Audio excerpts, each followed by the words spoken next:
हरिओम. राजा जनक आणि सर्वज्ञानी श्री अष्टावक्र यांचा ज्ञानसंवाद. अष्टावक्र गीता अध्याय 3 श्लोक 7. अद्भुतम ज्ञान दुर्मित्रम औदार्याति दुर्बलः आश्चर्यम काममाकांक्षेत कालमतम अनुश्रितः. अनुवाद.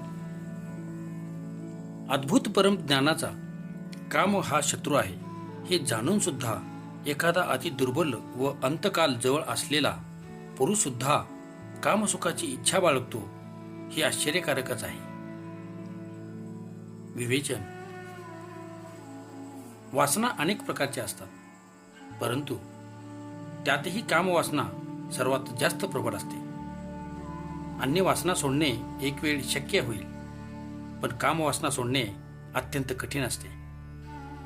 अनेक ऋषी, मुनी, साधू, संन्यासी, योगी, भक्त, तपस्वी, साधक या भावनेतून मुक्त होऊ शकले नाहीत. या कामवासनेच्या विळख्यातून देव सुद्धा मुक्त राहू शकलेले नाहीत. काम ही एक प्रबळ शक्तिशाली ऊर्जा आहे. या शक्तिशाली ऊर्जेला दाबून टाकता येत नाही किंवा ती नष्ट केली जाऊ शकत नाही.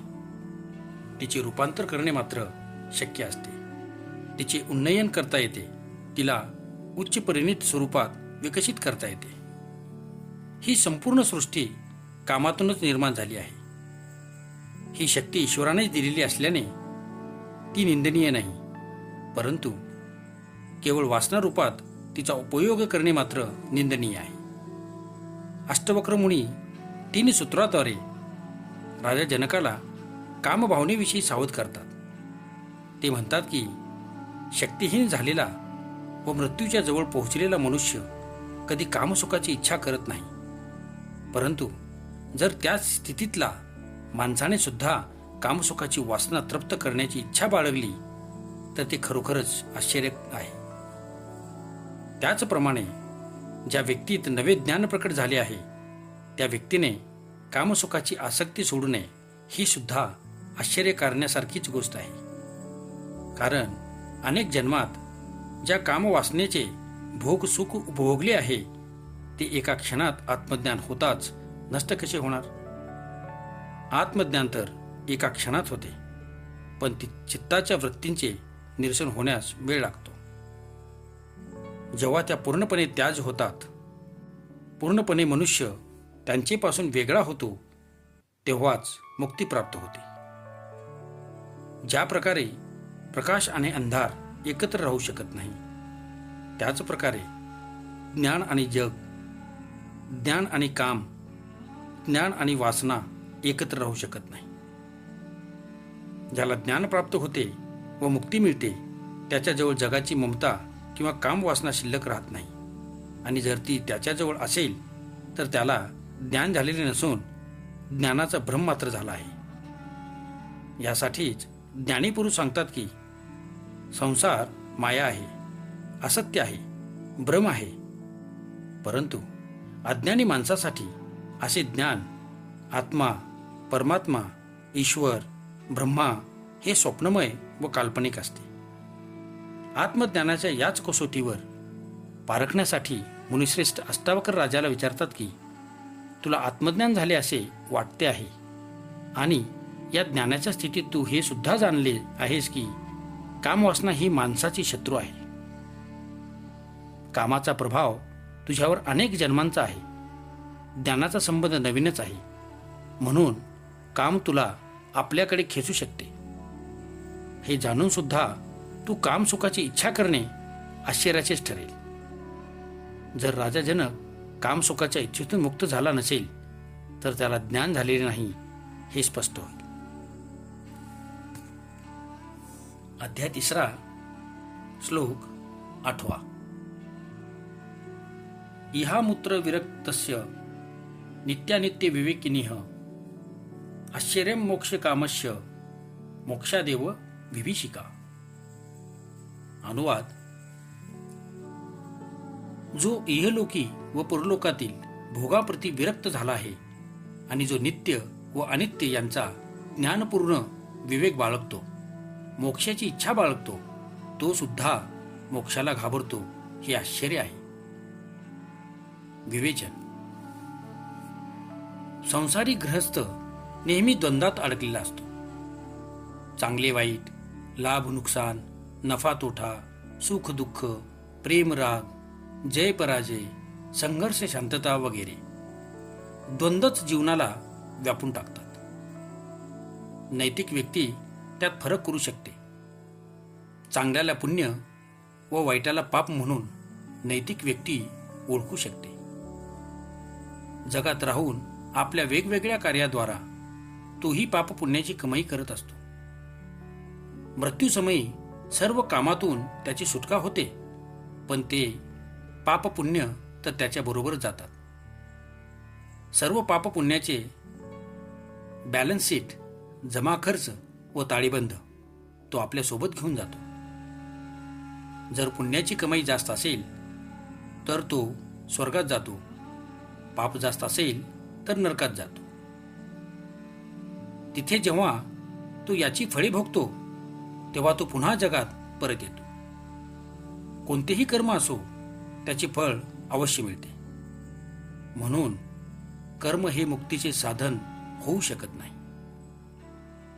जे स्वर्गाची इच्छा मनात धरून कर्म करतात ते सुद्धा मनात भोगासक्त आहेत की इथल्यापेक्षा स्वर्गात जास्त भोग लुटायला मिळतील. परंतु मुक्तीची इच्छा बाळगणारा या दोन्ही ठिकाणच्या भोगापासून विरक्त होऊ इच्छितो.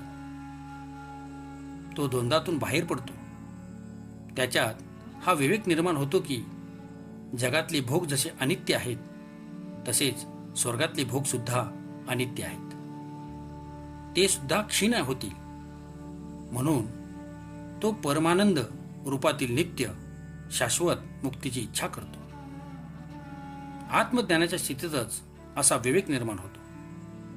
त्यामुळे अष्टवक्र जनकाला पुन्हा प्रश्न करतात की तुला आत्मज्ञान झाल्याने तू इहलोकातील व परलोकातील भोगाप्रती विरक्त झाला आहेस. आत्मज्ञानानंतरची अवस्था मुक्तीची आहे व तू तिच्या सुद्धा इच्छा बाळगणार आहेस. हे संस्कार ज्या वृत्ती बीजरूपाने शिल्लक आहेत त्यांना सुद्धा नष्ट करून तू पूर्णतया मुक्त होऊन त्या नित्य व शाश्वत तत्वाची प्राप्ती चाहतो आहेस. परंतु तरी सुद्धा तुला मोक्षाची भीती वाटते, हे आश्चर्यच आहे. मोक्ष व मुक्ती ही आकर्षक असूनही त्यांच्याबद्दल फार भय असते. पूर्ण स्वतंत्रता घाबरवणारी, भयप्रद आहे. पूर्ण स्वतंत्रतेत असुरक्षितता असते, तेथे भोग नसतातच. ह्यामुळे भोगांची इच्छा असणारा मुक्तीच्या कल्पनेने भयभीत होतो. तसेच ज्याला हे भय वाटते आहे त्याची भोगवासना शिल्लक असल्याचे ते लक्षण आहे. अष्टवक्र ह्या सूत्रात राजा जनकाकडून हे जाणून घेऊ इच्छितात की त्यांची भोगाची इच्छा बाकी आहे किंवा नाही. अध्याय 3 श्लोक 9. धीरस्तु भोज्यमानोऽपि पीड्यमानोऽपि सर्वदा आत्मानं केवलं पश्यन्त तुष्यस्ति न कुप्यति. अनुवाद.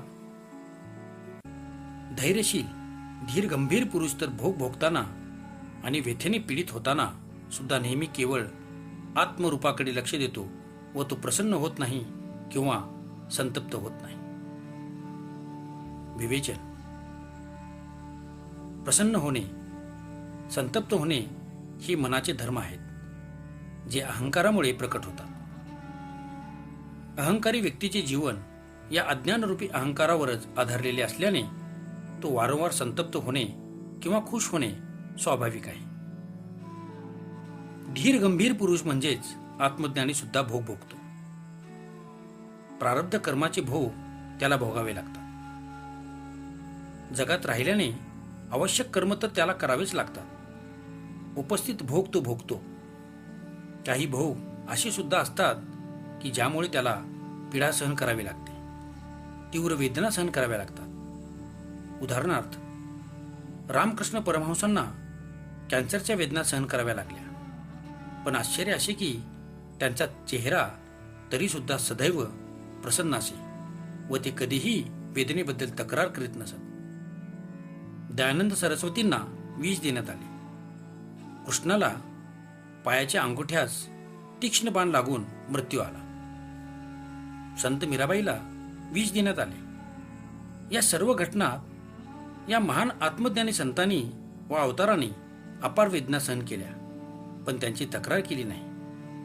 ते कधी दुःखी कष्टी झाले नाहीत किंवा ते कधी संतप्त झाले नाहीत. अनेकदा ज्ञानीपुरुषाला समाजाकडून सन्मान मिळतो, पण त्यामुळे ते काही खुश होत नाहीत. प्रशंसा झाली तरी ठीक, पण त्यामुळे ते हुरळून जात नाहीत किंवा जगाच्या मायेत अडकत नाहीत. ह्या भावना त्यास प्रभावित करू शकत नाहीत, कारण त्याचे सर्व चित्त, मन, बुद्धी या आत्म्यातच विलीन झालेले असतात. जर ते भाव ज्ञानी माणसाला विचलित करू लागले तर मग त्याला ज्ञान झाले नाही असेच म्हणावे लागेल. ओम शांती शांती शांती.